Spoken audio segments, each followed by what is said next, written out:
Bismillahirrahmanirrahim. Assalamualaikum warahmatullahi wabarakatuh. Alhamdulillah rabbil alamin wa bihi nasta'inu ala umuri dunya waddin. Wassalatu wassalamu ala asyrafil mursalin sayyidina Muhammadin wa ala alihi wa sahbihi ajma'in. Rabbi syrah li sadri wa yassir li amri wa hlul 'uqdatam min lisani yafqahu qawli. Alhamdulillah, mari kita bersama-sama bersyukur kepada Allah Subhanahu wa taala yang telah memberikan kita peluang untuk kali ini di dalam talian yang khusus dikeluarkan pada musim kita menghadapi wabak. Mudah-mudahan kita selalu berdoa kepada Allah agar wabak yang kita hadapi ini diangkat oleh Allah Subhanahu wa taala. Dan mudah-mudahan Allah berikan sentiasa kepada kita ini ketenangan dalam menghadapi apapun keadaan. Mudah-mudahan akan bertambah iman kita, bertambah ibadat kita, bertambah taubat kita kepada Allah, sehingga kan Allah menambahkan rahmat dan pengampunannya kepada kita insya-Allah. Amin ya rabbal alamin. Baik, alhamdulillah. Hari ini kepada para pendengar, khususnya kepada para remaja, akan saya bawakan beberapa siri ceramah secara ringkas saja, ya. Dan hari ini ceramah saya berkenaan dengan Islam, ya, tentang rukun Islam. Secara ringkas, insya-Allah pada masa-masa akan datang akan dikatakan tentang iman, tentang ihsan, tentang itqan, dan juga, ya, satu lagi iaitu tentang ikhlas. Jadi dalam 5 perkara ini hari ini saya mulakan dengan, ya, kita memperkatakan tentang Islam secara ringkas sahaja. Tidak cukup untuk di dalam ceramah ini untuk kita mengerti segala-galanya. Hanya sebagai kita, ya, pendahuluan ataupun kita mengingat kembali apa yang telah kita pelajari pada yang lalu. Mungkin daripada kita kecil, daripada kita kanak-kanak sudah kita pelajari dan kita dah dengar, kita dah hafal. Tapi mungkin, ya, ada sesuatu yang kita terlupa. Alhamdulillah para pendengar sekalian. Dalam hadis Rasulullah sallallahu alaihi wasallam, ringkasnya datang malaikat Jibril mengajar Rasulullah sallallahu alaihi wasallam dan khususnya juga kepada umatnya. Ya, khusus untuk Rasulullah sallallahu alaihi wasallam dan juga kepada umatnya umumnya. Datangnya malaikat itu yang berupa manusia, ya, di hadapan Rasulullah sallallahu alaihi wasallam, ya, yang lutut bertemu dengan lutut, ya. Rasulullah sallallahu alaihi wasallam bertanya, ya, apa yang ditanya? Tentang beberapa perkara, antaranya ditanyakan tentang Islam.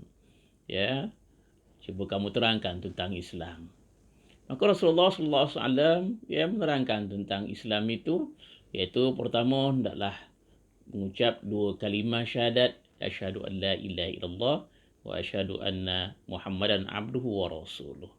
Yang kedua, mendirikan salat. Yang ketiga, berpuasa pada bulan Ramadan. Yang keempat, mengeluarkan zakat. Dan yang kelima, mengerjakan haji bagi yang mampu. Antara mengeluarkan zakat dengan berpuasa ni, terkadang ada riwayat yang memulakan dengan puasa dahulu, baru zakat. Ada riwayat yang menerangkan tentang zakat dahulu, kemudian berpuasa. Tapi maknanya samalah. Rukun Islam tu hanya ada pada 5 perkara ini. Namun begitu, ini adalah asas bagi orang Islam untuk mengetahuinya dan mengamalkannya. Ya, yang pertama kita lihat iaitu syahadah. Ya, syahadah iaitu pengakuan bahawa kita ni, ya, mengaku bahawa tiada Tuhan melainkan Allah. Ya, tiada Tuhan yang disembah dengan sebenar-benarnya melainkan Allah. Itu yang masuk di dalam, ya, kalimah asyhadu an la ilaha illallah. Dan juga aku mengaku bahawa Muhammad itu adalah pusur Allah. Ya, ataupun wa asyhadu anna Muhammadar Rasulullah. Ya. tentang perkataan ini selalu kita baca. Ya, kalau kita dalam solat pun kalau tak ada bacaan ini tidak sah solat kita. Sebab itu namanya apabila kita bertahiyat, ya, tahiyat ataupun namanya tasyahud. Ada orang sebut tahiyat, tahiyat awal, tahiyat akhir, ataupun namanya tasyahud ketika itu duduk akhir, ya, kita baca asyhadu an la ilaha illallah wa asyhadu anna muhammadar rasulullah. Tiada Tuhan yang disembah, ya, dengan selayak-layaknya melainkan Allah Subhanahu wa taala. Ya, dan tiada nabi dan rasul melainkan Muhammad pusra Allah. Ya, dan aku mengaku bahawa Nabi Muhammad adalah pusra Allah. Baik, tentang perkataan ini sedikit yang perlu kita perhatikan, ya. Perkataan asyhadu an la ilaha illallah wa asyhadu anna muhammadar rasulullah, baris atas muhammadar rasulullah.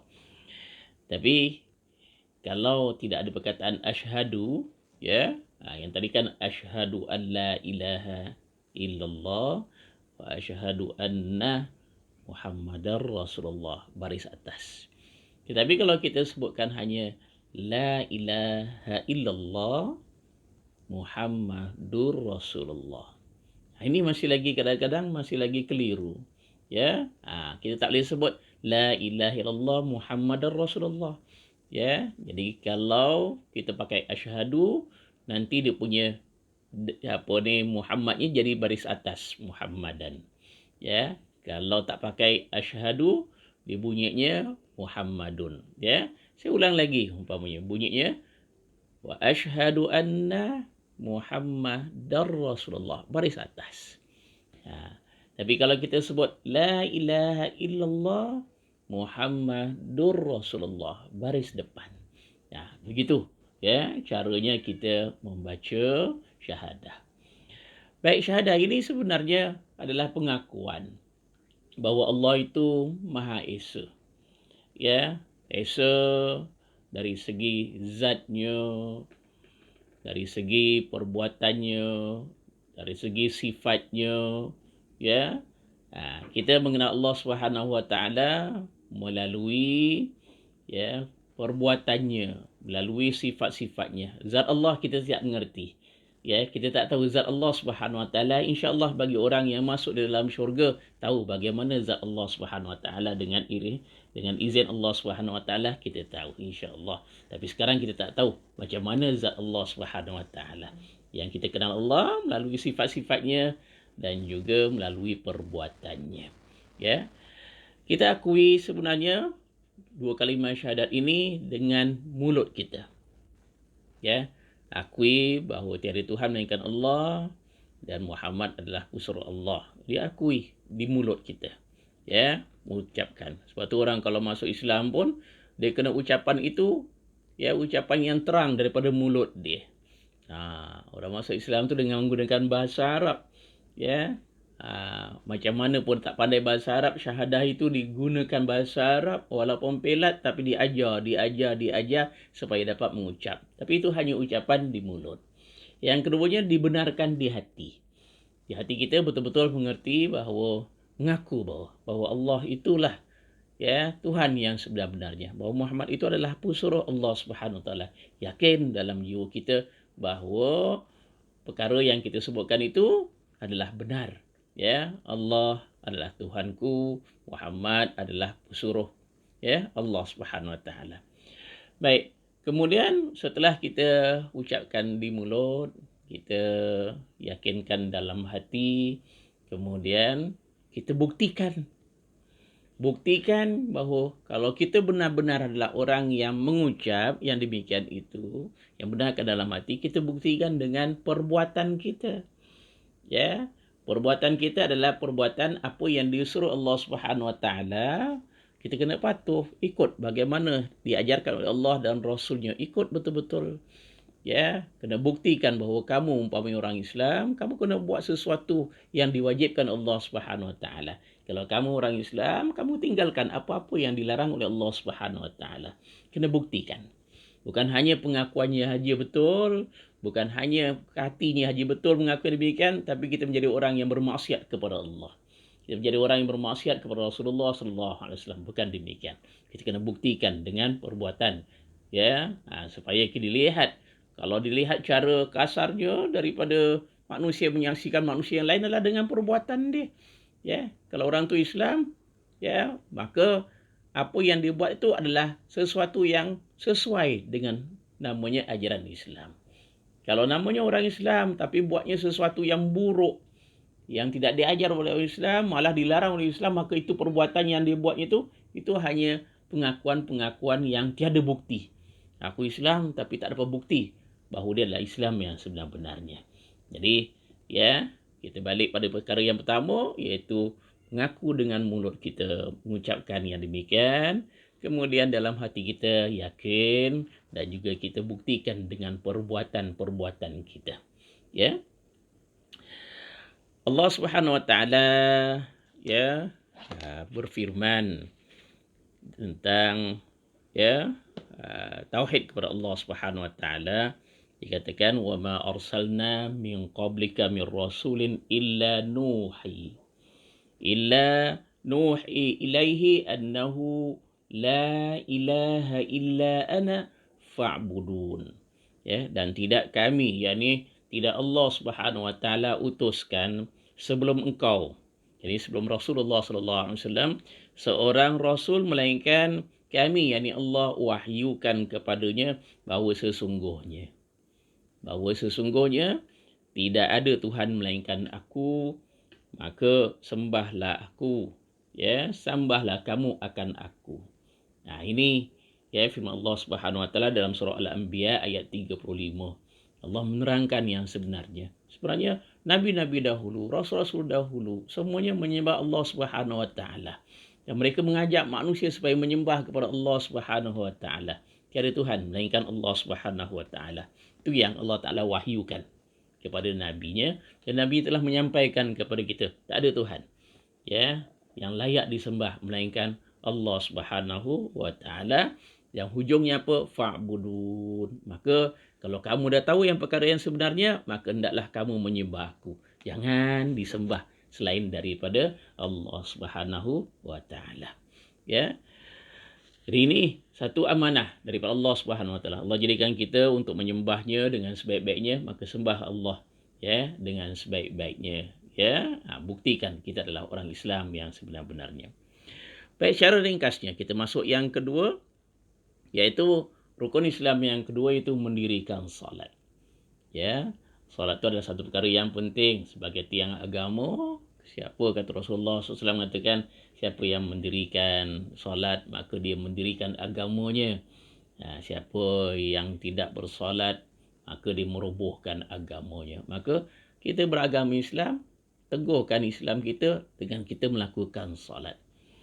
Salat dimulakan dengan takbir, ya, Allahu Akbar, ya, diakhiri dengan salam, ya. Ada syarat-syarat tertentu, ya, ada suatu namanya yang wajibnya, ya, atau namanya rukunnya, ada yang nama sunat ba'atnya, sunat hayatnya, cara-caranya, ya. Rasulullah mengajarkan kepada sahabat-sahabat tentang salat.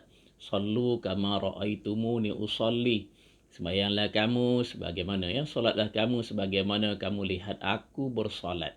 Jadi Rasulullah tunjukkan macam mana cara bersolat, maka Rasulullah ajarkan satu persatu kepada sahabat-sahabatnya, ya, sampai kepada kita.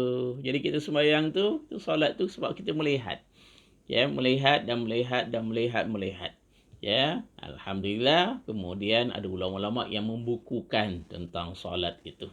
Pada zaman Rasulullah SAW, mereka tak membukukan, ya, mereka tak ada masa untuk menulis seperti kita senang menulis. Semua orang pandai tulis, semua orang ada buku, tapi dulu tidak. Maka dengan melihatnya Rasulullah, bagaimana caranya, perbuatannya macam mana, bacaannya macam mana, Rasulullah ajarkan betul-betul sampai kepada kita sekarang ni. Maka kita dirikan solat, ya, dengan cara yang diajarkan, ya, yang sebenar-benarnya, ya. Allah Subhanahu wa taala berfirman, qul li ibadiyalladzina amanu yuqimunas shalah. Ya, katakanlah kepada hamba-Ku, yakni kepada hamba Allah yang beriman hendaklah mereka itu mendirikan salat. Ya, dalam surah Ibrahim ayat 31. Jadi disuruh katakan kepada orang yang beriman.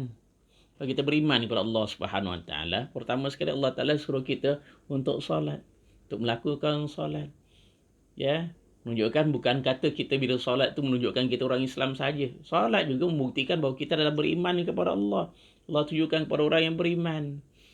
Ya, jadi tingkatan Islam yang baik itu adalah apa dia? Orang tu beriman, menambahkan imannya. Maka solat tak boleh tinggalkan. Ya, macam mana tinggi sekalipun darjat kamu, maka solat tetap lakukan. Rasulullah sallallahu alaihi wasallam ya melakukan solat yang fardu, yang sunnah, malah sunat tu ditambah dan ditambah.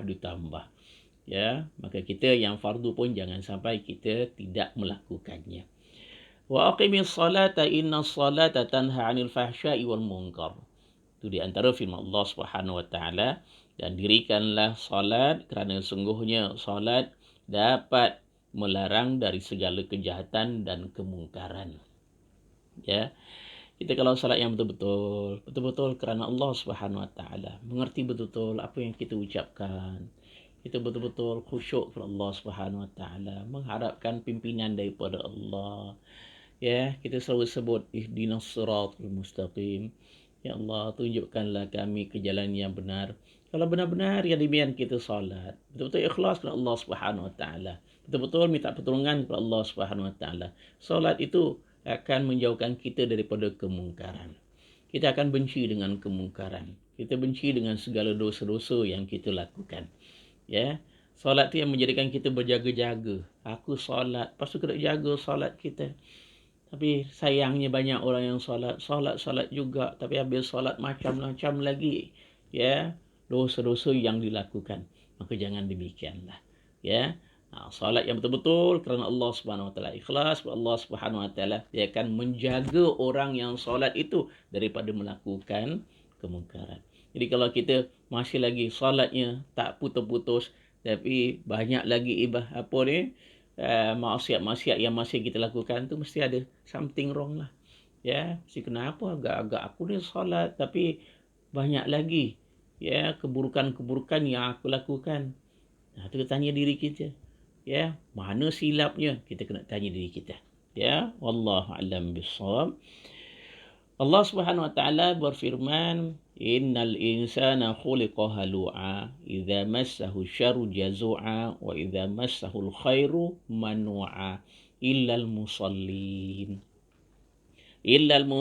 alladzina hum 'ala salatihim daimun. Sesungguhnya manusia itu dijadikan bersifat loba, bersifat tamak. Itu manusia itu tamak. Dah ada nak lagi. Dah banyak pun nak lagi. Itu memang Allah jadikan manusia yang seperti itu. Sifatnya loba ataupun tamak. Ya. Juga pun dia mengeluh apabila kesusahan menimpa. Sekarang ni tentang kita dalam keadaan kesusahan, ditimpa macam-macam. Ya. Maka kita jangan sampai berkeluh kesah. Ya. Dan kikir apabila keuntungan mengenai dia. Kita ni kadang dah lah tamak, kemudian lokek lagi, tamak campur lokek. Allahu Akbar. Ya, sifat kita sangat buruk. Ya, tetapi disebut sini, letak sini, kecuali orang-orang yang sembahyang, yang berkekalan atas sembahyang mereka. Sembahyang betul-betul, kekal dalam sembahyang. InsyaAllah sifat lokek itu akan hilang. Sembahyang betul-betul ikhlas kepada Allah Subhanahu Wa Taala, sifat tamak tu akan hilang. Ya. Tapi kalau makin solat, makin tamak, makin lokek, itu ada satu yang tak betul. Kenapa? Kita tak ikut ajaran Al-Quran yang sebenar-benarnya. Ya. Bagi kita solat, mudah-mudahan kita menjadi orang yang baik. Seterusnya secara ringkas, mari kita lihat ya rukun yang ketiga. Selepas solat itu, ya Allah menyuruh kita untuk mengeluarkan zakat. Ya, zakat ni ada yang zakat harta, zakat wang simpanan, zakat macam-macam lah, ternakan, zakat binatang ternak, zakat lombong, zakat ladang, zakat apa. Tapi orang Singapura ni zakatnya zakat harta lah. Ya, ada zakat harta, juga ada zakat fitrah. Itu semua adalah kewajipan yang Allah Subhanahu Wa Taala suruh untuk kita keluarkan zakat bagi siapa yang mampu. Ya, adalah ya kadar-kadar kemampuan. Kalau orang yang tidak mampu tak perlulah keluarkan zakat. Kalau hartanya tak banyak atau sedikit saja tak perlu dikeluarkan zakat. Tapi kalau hartanya melebihi daripada kadarnya, itu yang kena zakat. Ya, baik. Allah Subhanahu Wa Taala berfirman, biasanya Allah Taala gandingkan antara sembahyang dengan zakat. Sebagaimana Allah Taala sebutkan, wa aqimus solata wa atuz zakat. Dalam Al-Quran beberapa ayat yang demikian ya digandingkan. Ya, orang-orang yang beriman ya adalah orang-orang yang mendirikan salat, dan mereka juga orang-orang yang melakukan atau mengeluarkan zakat. Jadi kalau umpamanya kita salat kita bagus tapi zakat kita tak keluarkan, susah. Ya, hubungan kita dengan Allah Subhanahu Wa Taala dengan salat, tapi hubungan kita dengan manusia ya itu menjadikan kita disuruh untuk zakat.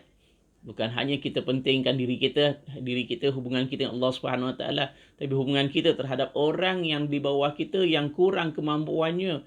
Maka kita tolong manusia kerana Allah Subhanahu Wa Taala. Allah sayang kita. Ya, baik macam mana pun hubungan kita dengan Allah Subhanahu Wa Taala, tapi kalau hubungan kita dengan manusia buruk, Allah Taala tak terima. Ya, maka kita menolong. Itu suatu yang disuruh Allah Subhanahu Wa Taala, maka diwajibkan kita mengeluarkan zakat bagi siapa yang mampu. Dan seterusnya, ya, secara ringkas jelah, ya, para penonton, mudah-mudahan ya tak cukup di sini, kita sambunglah di kelas-kelas pengajian yang khusus lagi, ya. Kemudian berpuasa pada bulan Ramadan.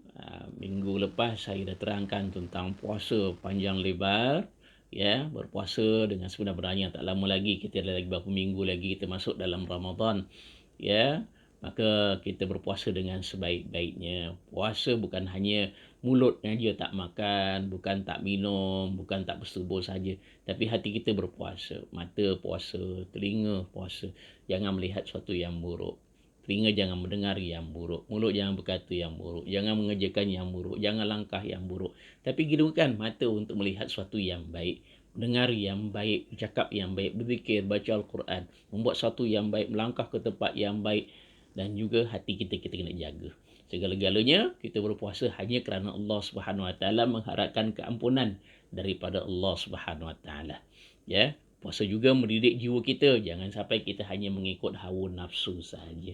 Ya, jadi rujuk pada ceramah saya pada minggu lalu di Masjid Ma'ruf juga. Ya, mudah-mudahan kita dapat lagi mengerti tentang puasa.